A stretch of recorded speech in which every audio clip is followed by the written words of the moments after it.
जिन महिलाओं के कुंडली के सप्तम भाव में मंगल बैठा हुआ हो, ऐसी महिलाओं को अपने पति के साथ नॉर्मल संबंध बनाए रखने में काफ़ी कठिनाई का सामना करना पड़ता है। ये चाहें या ना चाहें, लेकिन इनके द्वारा इनके हस्बैंड्स हर्ट होते रहते हैं, चोट लगती रहती है।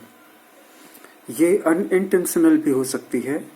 लेकिन अगर वहाँ पर राहु है या मंगल के साथ राहु है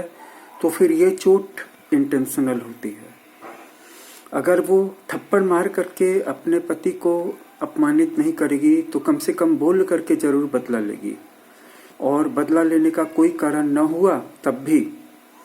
इसी वजह से सप्तम में मंगल और सप्तम में राहु की महिलाओं का वैवाहिक जीवन इतना अच्छा नहीं होता। मंगल और राहु स्वभावतः विभेद कारक प्लैनेट्स ही हैं।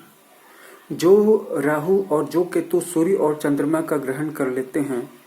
वो किसी भी भाव में रहते हैं तो उस भाव की भी सारी अच्छाइयों को सोख लेते हैं, शोषित कर लेते हैं, अब्जॉर्ब कर लेते हैं,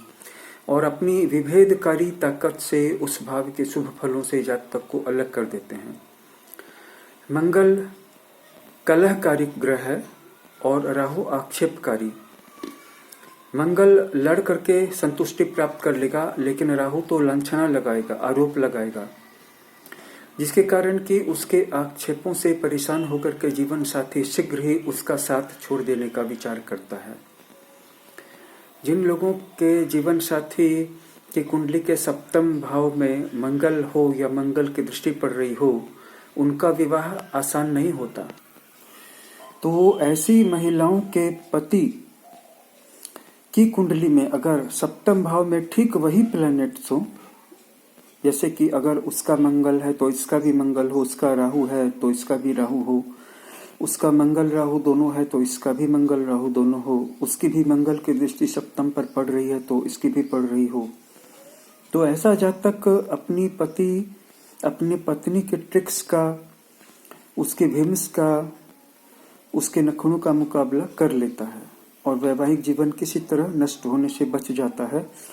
मुकाबला बराबर का रहता है, दोनों ही एक दूसरे को तंग करते हैं। लेकिन अगर पति की कुंडली में सप्तम भाव में बृहस्पति है या केंद्र में बृहस्पति है या सप्तम भाव पर बृहस्पति की त्रिकोण दृष्टि पड़ रही है, तो वो उच्च विचार और सहनशीलता के द्वारा अपने वैवाहिक जीवन को और अधिक बिगड़ने से बचाने की भरपूर कोशिश करता है, और अपनी पत्नी के आरोप का जवाब प्रत्यारोप से नहीं देता, बल्कि उसको सदाचार के मार्ग पे, नैतिकता के मार्ग पे, पारिवारिकता के मूल्यों को अपनाने के लिए प्रेरित कर सकता है। सप्तम का गुरु जल्दी किसी के साथ रिलेशनशिप को बिगड़ने नहीं देता है। और भी कुंडली में कुछ ऐसे प्लैनेट्स हैं जो जगह जगह पे बैठे तो अच्छी तरह से आपको ये शिक्षा देते हैं कि हमें अपने रिश्तों को बिगड़ने नहीं देना चाहिए, क्योंकि रिश्ते अगर एक बार बिगड़ गए तो फिर दोबारा लौट करके नहीं आते हैं। छठे भाव में बैठा हुआ केतु भी ऐसे ही प्लैनेट्स में से एक है। छठे भाव में बैठा हुआ केतु किसी के साथ रिश्तों को बिगड़ने की सूरत में फिर से संभालने की ताकत देता है और रिश्तों को बचाए रखने की हुनर भी देता है,